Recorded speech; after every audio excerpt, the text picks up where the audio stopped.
It is the News Blitz with Randy Wang on Talk Radio 790 KABC. We're here every single day from 5 to 6 talking about the local issues that matter to you most and taking your phone calls at 800-222-KABC, 1-800-222-5222. You can email us as well at randykabc@gmail.com and give us a follow wherever you happen to listen to podcasts. Search for the KABC News Blitz. I track a lot of Gavin Newsom coverage. I watch or listen to pretty much every press conference Gavin Newsom does. And if you're wondering if the only reason I listen to Gavin Newsom press conferences is so I can find a drop of him saying, "That is something we are mindful of," you would be right. I have habits. One of those habits is seeing if I could ever find Karen Bass rhyming. Another habit is if I can ever find Gavin Newsom saying mindful. And they're sick and tired of politicians making excuses. But one thing I am mindful of, there are a lot of roadblocks in the way of local government as well.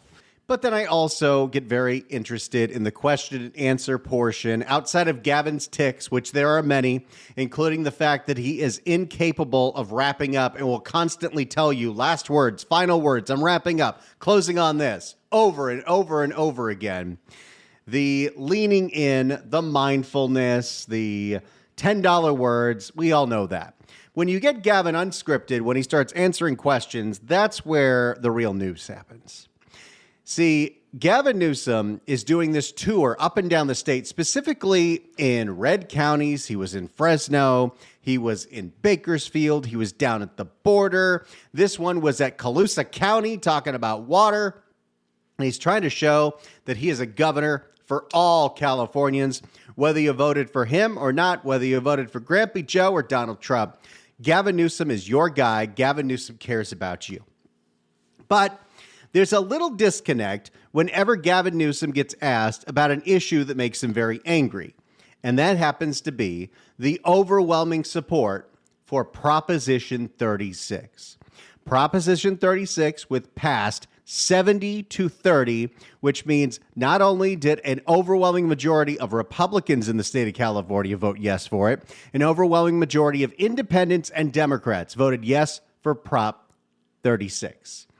Very rarely do you see an initiative that has that much support, especially when Gavin Newsom was so open about how much he did not like it.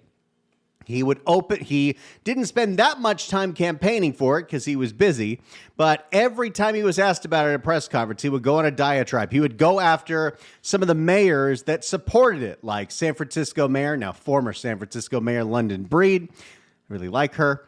She seems like a lot of fun. Matt Mahan of San Jose, who is kind of taking a little victory lap because he was the first prominent mayor to support it, and now he seems like the likely opposition in the future of the more common sense Democrats. But Gavin Newsom was asked yesterday at this press conference in Colusa County about the mandate for Prop 36, specifically, will California's budget reflect Prop 36? Will we change things around so we are funding treatment? If you don't remember what Prop 36 was, this was a solution to the ever-worsening crises that were coming out of Prop 47. So it was called the, Reduce Homelessness, Theft, and Drug Addiction Act, or something like that. And what it does is, one, if you're arrested for a misdemeanor retail theft 3 times, well, now it's going to be a felony. If you are arrested for dealing fentanyl, you get to be warned that you could kill somebody. And if you get arrested again and you kill somebody, you could be charged with murder. And most importantly, and the one that seems to bother Gavin Newsom the most, if you are arrested for drug possession in the state of California, it's a misdemeanor. That's what Prop 47 did. We got rid of felonies for drug possession, even the hardest of drugs, even the meths and the fentanyls and the PCPs. This would make it so on your third arrest for a possession charge, you would be offered a choice. You could either take a felony and go to prison for 3 years, or you can complete actual drug treatment and that felony would be expunged, be wiped off your record, because we want you to get clean. It seems like there is no real coercion to get someone clean. There's no path to get someone clean. Everything is very voluntary. We want somebody to waste away on the streets until they finally agree it's time to get help. And we can't seem to nudge them in any direction because, to quote Barbara Ferrer, we need to meet people where they are. Oh, she loves to say that one. Well, Gavin Newsom was asked about how will we be funding the mandate from the constituents, 70% of them, in Prop 36. And Gavin got a little mad. And regarding Prop 36, one of the concerns leading into the election was that there was no funding included in the measure. So with the initial budget due in a matter of weeks, what can the state do to prepare for this? And when can we expect to see impacts from 36? Well, and again, I think the only person complaining that there wasn't a tax associated with this was Gavin Newsom, because budgets are priorities. The state of California, 70% of voters just told you what their priority is. All this money that you're spending on homelessness and housing and room key and home key, and even all the money that we're now getting in from Proposition 1, the reform of the Mental Health Services Act, we want that to go to drug treatment. Mental health beds as well, locked facilities, that would be great. I don't know why we can't go back to that, but specifically drug treatment. If we had the drug court system we had back before Prop 47 dismantled that in 2014, we might be in a better place. And if people refuse to get treatment, even when they are threatened with a felony, they may belong in prison, where at least theoretically they can get clean. I say theoretically because we know how easy it is to get drugs into the prisons. But that's another problem for another day.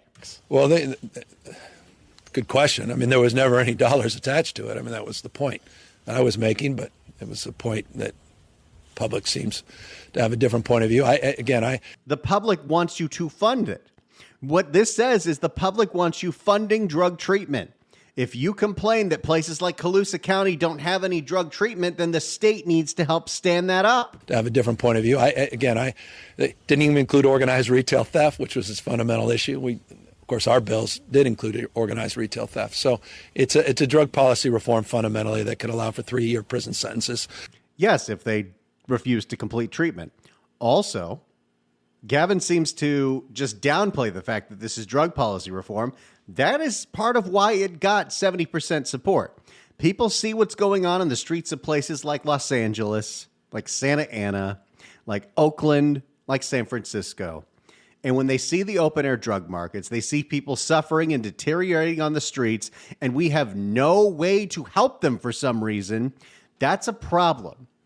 That's what we got when we de facto legalized the drugs. It's a drug policy reform fundamentally that could allow for 3-year prison sentences. And in my 20s, I was I was smoking a lot of pot, and I was experimenting with some other things that shall remain nameless. I've done plenty of podcasts about it. We'll talk about it another day. But I definitely was like, oh, yeah, we should just legalize all drugs. Why are we criminalizing this? Well, now I know why. Because if we allow this behavior to just get worse and worse and worse, it deteriorates society.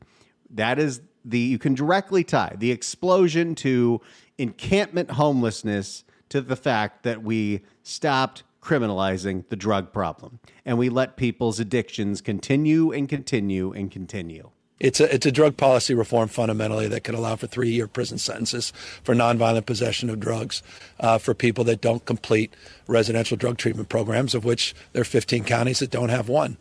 And so we should be doing something to stand that up, like, I don't know, the money that was in Prop 1. And those counties that do have them, they're struggling. I mean, I was reading, there was some report, one county, it's so bad as it relates to some of their drug requirements that they're allowing ballet classes to substitute for completion of a drug treatment program.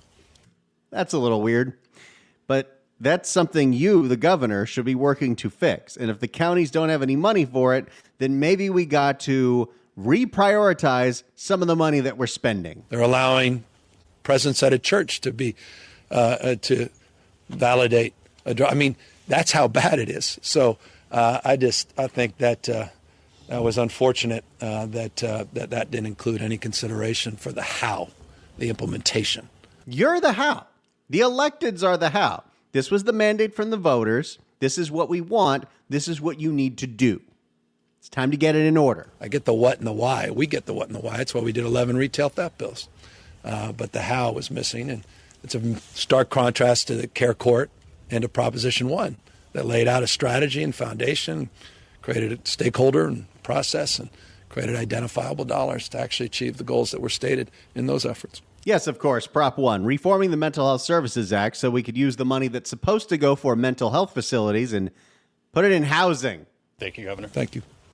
But he also mentioned care court in there. And Gavin loves to tout care court, which is supposed to be a complete changing in the system. And this was supposed to be like every Gavin Newsom headline, very flashy headline, very light on the details. This was supposed to be the game changer for those people that are withering away on the streets, that their family can't help them, their friends can't help them. They cannot stop shoving the needle in their arm. Care court was supposed to be the fix for that, because we could have a family member or a friend petition the care court to put this person in a program. Well, care court has now been fully implemented in every single county, and you never hear about it, do you? Let's see how care court is doing in the Bay Area. Here's a report from ABC 7. Well, building a better Bay Area is about digging into problems and tracking whether solutions work. Several local courts are leading the push to change how we help people with severe mental illnesses get off the streets and into treatment. ABC 7 News reporter Tara Campbell shows us how this program has a lot of room to grow.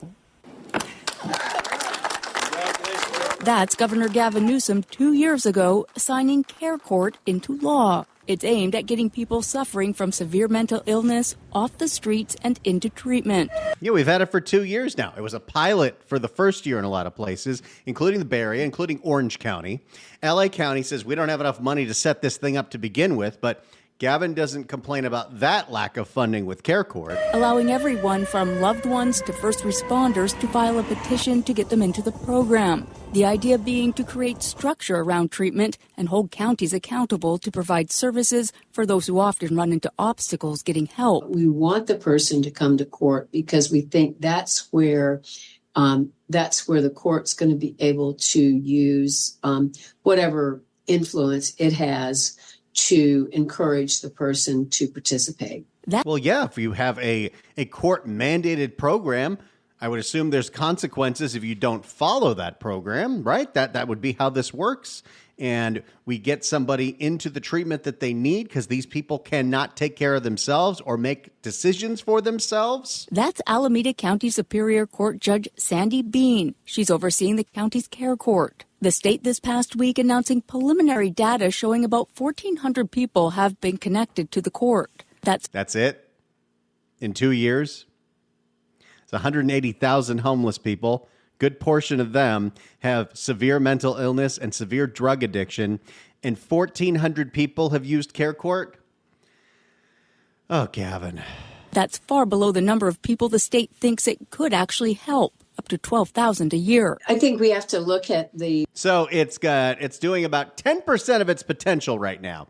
And even at full potential, it would barely put a ding in the problem. But of course, Gavin likes to talk about this like it's some monumental achievement. The challenges that the Cohort 1 counties were facing when they rolled out the CARE Act court, really no one knew about it. She's referring to Cohort number 1. Those are the counties that started up the court last year. And as of this past week, all 58 counties are now taking petitions. I think it's just a matter of informing the public and the agencies that might have folks that would qualify for the CARE Act court. So what, the problem is not enough people know about it? Because Gavin blabs about CARE Court as a massive success every single time he's asked about Prop 36. And the county's behavioral health department is making a big push to do exactly that. You know, we're really hopeful that this is a program that is going to reach more people who really could benefit from treatment, housing, and supports. The county holding a series of community events and trainings. The judge says it's about overcoming the misconception that the court is involuntary, making... Wait, what? Uh-oh. The judge says it's about overcoming the misconception that the court is involuntary, making clear nobody's being forced into court. So, Care Court was sold to us as some way to compel your loved ones who refuse to get help, the help that they need. And apparently, Care Court is 100% voluntary. It's voluntary with carrots, I think is how I would put it. Describing incentives as playing a key role. Housing is a big one. So the people in the CARE Act court get priority for housing. And also the individualized attention from counsel. The public defender's office will represent these people to make sure that their voices are being heard. Tara Campbell, ABC 7 News. I heard that right, correct? This whole thing is voluntary?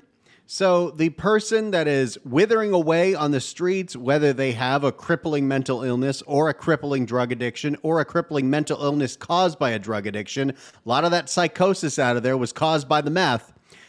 You're saying that they can refuse Care Court and can just go back to the streets? That can't be right. Maybe that's just the Bay Area. You know what? Sacramento County is implementing Care Court. Let's see how it's working over there. Here's Fox 40. Well, as we know, California has the largest homeless population in our country, and over 20% of those who are homeless struggle with severe mental illness. That number's low. Now, local leaders I spoke with today tell me they hope that this plan could help tackle this major homeless crisis in our city and help those in need before it is too late. Everyone deserves the opportunity for treatment and care. And we, as the city of Sacramento, will continue to use every tool available at our disposal to care for. Our what? We'll continue to use every tool. At first, I was going to congratulate her for not saying tool in the toolbox, but I don't think she meant to say disposable. We'll continue to use every tool available at our disposal to care for our unhoused neighbors. Residents who are eligible to participate are those who are 18 and older, diagnosed with a psychotic disorder, unstabilized, and unlikely to survive without supervision. So how does Care Court work? A petition must be filed. Those who can do so are the person themselves, an adult who lives with the person, family, spouse, or guardian, the director of a hospital or charitable organization serving the person, licensed behavioral therapist, or first responders. So lots of people can file a petition to say, hey, this person is withering away on the streets. Let's do something about it. Correct? If a judge finds that this person meets the criteria, the County Behavioral Health Agency will move forward with an investigation. If they also find that this person meets the requirements, a care plan is created based on the participant's needs. They'll undergo up to 24 months of ongoing treatment and housing and can choose to leave at any time. Choose to leave at any time. Completely voluntary. This is nothing.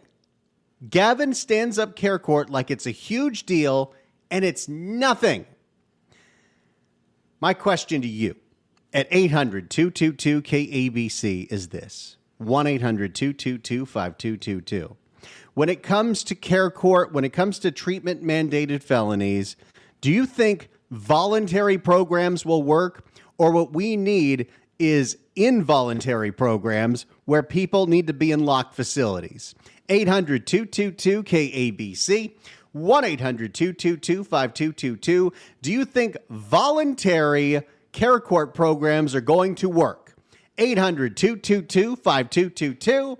It's the News Blitz with Randy Wang on Talk Radio 790 KABC. It's the News Blitz with Randy Wang on Talk Radio 790 KABC. Gavin Newsom, while criticizing the overwhelming support for Prop 36, loves to tout Care Court as the solution. Care Court, Care Court, Care Court. The problem is Care Court has been now implemented in every single county.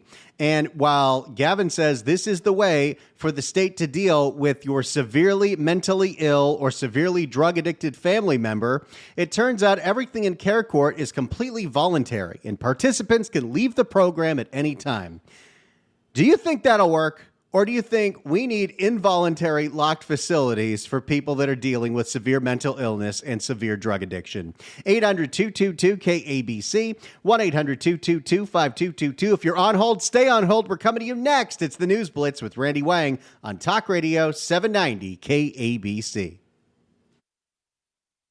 It is the News Blitz with Randy Wang on Talk Radio 790 KABC. We're here every single day from 5 to 6 talking about the local issues that matter to you most and taking your phone calls at 800-222-KABC, 1-800-222-5222. You can email us as well at randykabc@gmail.com and give us a follow wherever you listen to podcasts by searching for the KABC News Blitz.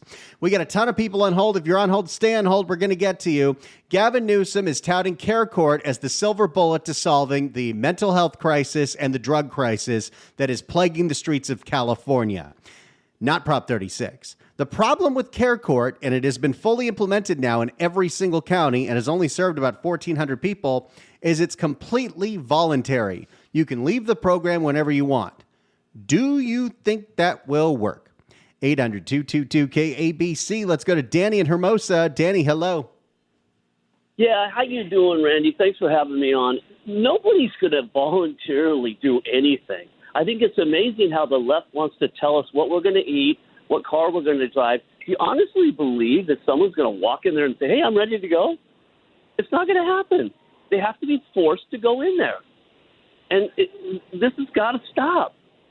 I mean, what are these people thinking?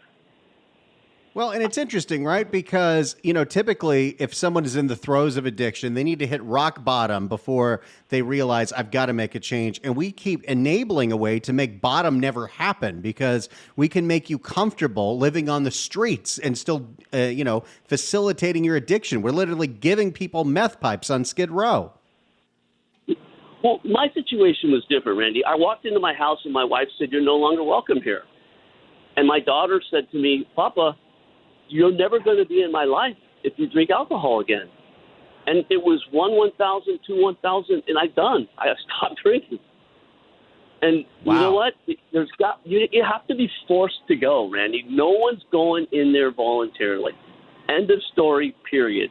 Thanks for having me on, Randy. You guys are awesome. Thank you. Have a good night. Merry Christmas to all you guys, all right?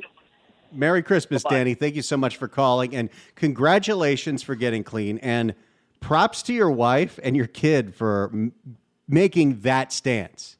That's what you got to do. Turned his life around. That's incredible. Let's go to Corey in Simi Valley. Corey, hello. Hi, Randy. Thanks for taking my call. I have never called into a radio station before, and I was driving when I heard you talking about Gavin Newsom's Care Court. I had to pull over and call because I'm infuriated. I am the mother of a young man who at 20 years old was diagnosed with schizophrenia out of the blue. And for 11 years, we fought to get him the help he needed because of HIPAA laws. And the last thing that he would ever want to do, and never really did, was volunteer to go into a program. It just wasn't going to happen. And because of HIPAA laws, I couldn't help him. And we suffered for 11 years, and then he died. Oh, my gosh. I'm so sorry. Me too. It just infuriates me that there is absolutely no insight to what mental illness is, how it looks, how it functions, how to help it, and lots of insight on how to politicize his own agenda. You're totally right about that. And we're in a situation where people, unfortunately, like your son, cannot make decisions for themselves. And we're saying they need to make the decision for themselves. That's right. People don't understand that with a mental illness, especially something like as severe as schizophrenia, their brain is broken. And a lot of the people out on the streets not only have the mental illness with addictions, which is called a dual diagnosis, but it's an underlying mental illness that causes a lot of addictions. So to treat the mental illness, you have to go back to before the HIPAA laws and implement some kind of program where it's not voluntary. Look, the 5150 is a hold that law enforcement can place on a mentally ill person if they are expressing a desire to hurt themselves or others. But it's a 72-hour hold. That's not even enough to get them the treatment they need to start thinking clearly. But even when my son was held over on 10 days on a hold, he still couldn't think clearly enough to stay on his meds. And these things just kept happening over and over and over again until the worst possible outcome happened when, if things were the way they're supposed to be, there could have been a place where you, because you're the parent, can decide he needs to be in a locked facility until he's able to manage his life. Yes, and HIPAA is so bad that one time when he was very, very psychotic, he spent 2 months in a facility because we kept pushing. And they wanted to let him go. And if I would have said, well, yeah, okay, I'll pick him up. He can stay with me. They're all fine with that. If you stand and you refuse, nope, he has nowhere to go, then they have to keep him. So they kept him for 2 months. And at the end of that 2 months, he was ready to come out. But I wanted to get conservatorship so that I could make some decisions for him when he couldn't. And you know what?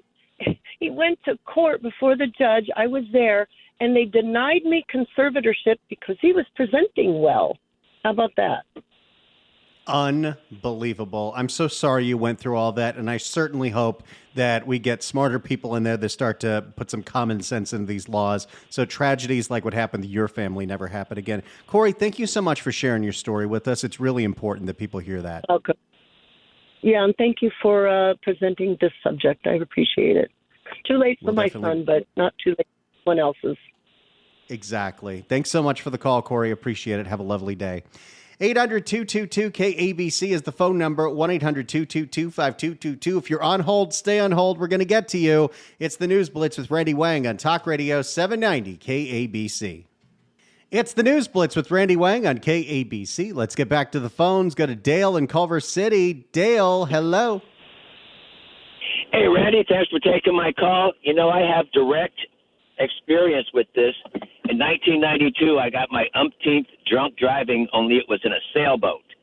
When I went to court the next day, the judge was so mad at me, he said, you're doing 90 days in a lockdown rehabilitation center. So he did not give me a choice to do 90 days in the rehab or 90 days in jail because I probably would have took the jail. He said 90 days in the rehab. So he sent me up to Acton, which was a rehab center that the county ran up there. And that was 32 years ago and 71 days. And I've been a productive, sober member of society ever since. That's incredible. That's really good. Congratulations with that. It's so heartbreaking that we're not giving people that opportunity anymore. Yeah, there's no way I would have said, okay, I'll just go on my own. But once I got out, it's like my life just blossomed. And I know people that went to the other place up there at Warm Springs, that's in San Francisco Canyon. He came out of there and he ended up being a supervisor at DWP for a long time and retired. And then Acton also used to train people to do water treatment. And another guy I knew, Mike, came out and he worked over at Hyperion until he retired.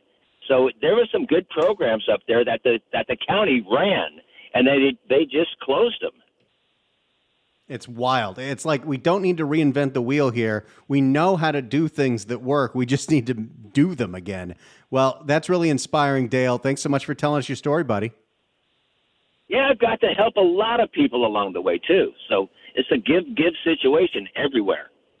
Thanks, Randy. I love it. You're the best. Thanks so much for the call, buddy. Appreciate it. Hey, look at this. We'll get to Diane, David, and Mark next, but how about this, everyone? 790 KABC welcomes Stevie Wonder to the Crypto.com Arena on December 14th. Tickets are on sale now at AXS.com, but right now, caller number 9 at 1-888-795-222 gets a pair of tickets to the show. Tickets furnished by Golden Voice. Good luck dialing. If you're on hold, stay on hold. We're coming to you next. It's the News Blitz with Randy Wang on KABC. It's the News Blitz with Randy Wang on KABC. Thanks for staying on hold, everybody. Let's get to you. Diane in Riverside. Diane, hello. Hi, Randy. I love this topic. I had to call in for it. I identified to the caller before. 1991 in November, I got a case, and it was either prison or treatment. At that time, they offered you 6 months treatment. I took that, and it changed my life. I went on to, become a substance abuse counselor. And this topic, 2 years ago, when it was passed for the care court, I could not find not one bit of information. Everything I went to, every seminar, every conference, and then now they put that housing first. And without having treatment, without having any kind of mental health treatment, all it is a catastrophe. They're putting people in housing. They're not staying. They're losing the housing. They can't stop using drugs. I think that this was a failed project, and they need to implement, because for 20 years I worked in custody, and now I work in outreach, working with the mental health and substance abuse. And incarceration, sometimes people need to be placed in order to get the treatment they need. I think you're totally right. I think having a program that's housing first oriented, but also completely voluntary, whether you do the treatment or not, does not work. Does not, because there's no accountability. We're giving them, we're just basically giving them a house that's with untreated. And I witnessed it firsthand of working in the men's and women's prisons for over 20 years. I have seen people that had court orders to be sent. In 1990, there was a Prop 36 that came out that was successful. It was a drug court. And when you went to drug court, you had to complete that 18-month program. And if you didn't, you would be incarcerated. And sometimes just to put a person for a moment to sit still can help them to get the medication they need. I mean, this addiction is destroying our communities. You're totally right about that, and I'm hoping that Prop 36 brings back what drug court did. Diane, you're doing the Lord's work out there. Thank you so much for doing what you're doing to people. Thank you for accepting my call. This is a subject that people need to really move. I know San Bernardino County is moving on it, but there's the information, like he's bragging that it's working. To be honest, being an outreach worker, we don't even have the resources of being able. It has to take a place where all the community has to stand up and say, this is not working, and we need to clean up our streets and get the people the help they need. You're so right. Thank you so much for the call, Diane. Appreciate it. Let's go to David in L.A. David, hello. Hello, Randy. How are you doing? Doing great. Hello. Okay. Hey. I had to call in. This is the first time I've ever called, too. When I heard this, I had to call. I'm in the 101 in traffic right now, but I had to call. Me, myself, I think Newsom has lost his mind. This program that they got going is not helping. Back up with my addiction back in the days, that going to the judge sending me to jail a few times, and the last time he just got tired of seeing me and he gave me a year. And when I got doing a year, that still wasn't long enough, because my mom, that tough love, she picked me up when I got out. She picked me up, and when I went home, she just stopped me at the door and says, "You're not coming in here. You're sober right now because you've done time. You need help." And 2 days of that, sleeping in my car, I said to myself, she's right. I went into a men's home at the Salvation Army. I went into the men's home. Best decision I ever made. Here I am 28 years later, clean and sober, and I'm also an ordained minister. So I'm out there and there are some good cases that have changed their lives around. A lot of friends that I've known have seen the transformation and they've followed suit. But I'm a rotation driver for the California Highway Patrol. So there's change. But we can't have that slap on the wrist. The addiction is a bad thing. It's a hard thing, and sometimes we need that tough love so that we can open our eyes and make the decision for ourselves. Yep, I do need the help. You're totally right. We really do need that tough love, and hopefully that's what we're moving towards. That's an incredible story, David. Thank you so much for sharing it with us. Mark in Tahunga, you got about a minute. Mark, hello. Hey there. So before Karen Bass ran for mayor, my wife worked at St. Vincent Hospital as a nurse. Soon-Shawn owned that facility. Yeah, that facility has floors all ready to go and apartment buildings and all sorts of things around it for opportunities for mental health and job training, et cetera, et cetera. So I somehow got a hold of Soon-Shawn's cell phone, and I just called him out of the blue. And I presented to him the idea of, would you sell this or lease this to the city? And he said, absolutely. Just put an offer together and tell the city to, appropriate people to get a hold of me. I'd absolutely entertain that. So I wrote every office, all 15 council offices, with the idea, did not get a single response from any of them. Then Karen Bass, if you remember, did her press conference when she announced she was running for Mark, mayor. I'm so sorry we're out of time, but we'd love to discuss this further on a later show. We're just completely out of time. Yeah. I think I have an idea why nobody from City Council wrote back to him on that brilliant proposal. If you got some time, Google Medicaid IMD exclusion, the federal law since 1965 that prohibits reimbursing facilities with more than 16 beds. See you tomorrow. It's the News Blitz with Randy Wang on KBC.